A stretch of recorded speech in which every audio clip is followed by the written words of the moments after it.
తోలు తీస్తాం, మక్కెలు ఎరగదీస్తాం అంటే ఊరుకునే వాళ్లు ఎవరూ లేరంటూ కూటమి ప్రభుత్వంపై విరుచుకుపడ్డారు మాజీ మంత్రి బొత్స.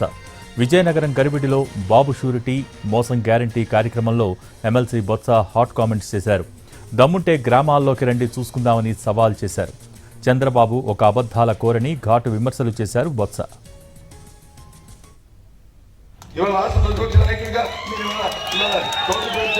నువ్వు ఏదైతే ఏపీఎండిసి సంబంధించి అప్పు తెచ్చావు, అప్పు తీసుకోలేదు, థర్డ్ పార్టీకి వచ్చి ఇన్వాల్వ్మెంట్ చేసి చట్ట ప్రకారం కాకుండా చట్టాన్ని చేతితో తీసుకుంటూ నిబంధనలు పాటించకుండా చేసింది ఈ రాష్ట్రంలో ప్రయోజనాలకు ఆటంకం కాదా? రాబోయే తరాలతో భవిష్యత్తుని తాకట్టు పెట్టి ఎవరిచ్చేటి హక్కు? ఎవరు చెప్పారు ఇచ్చారు హక్కు?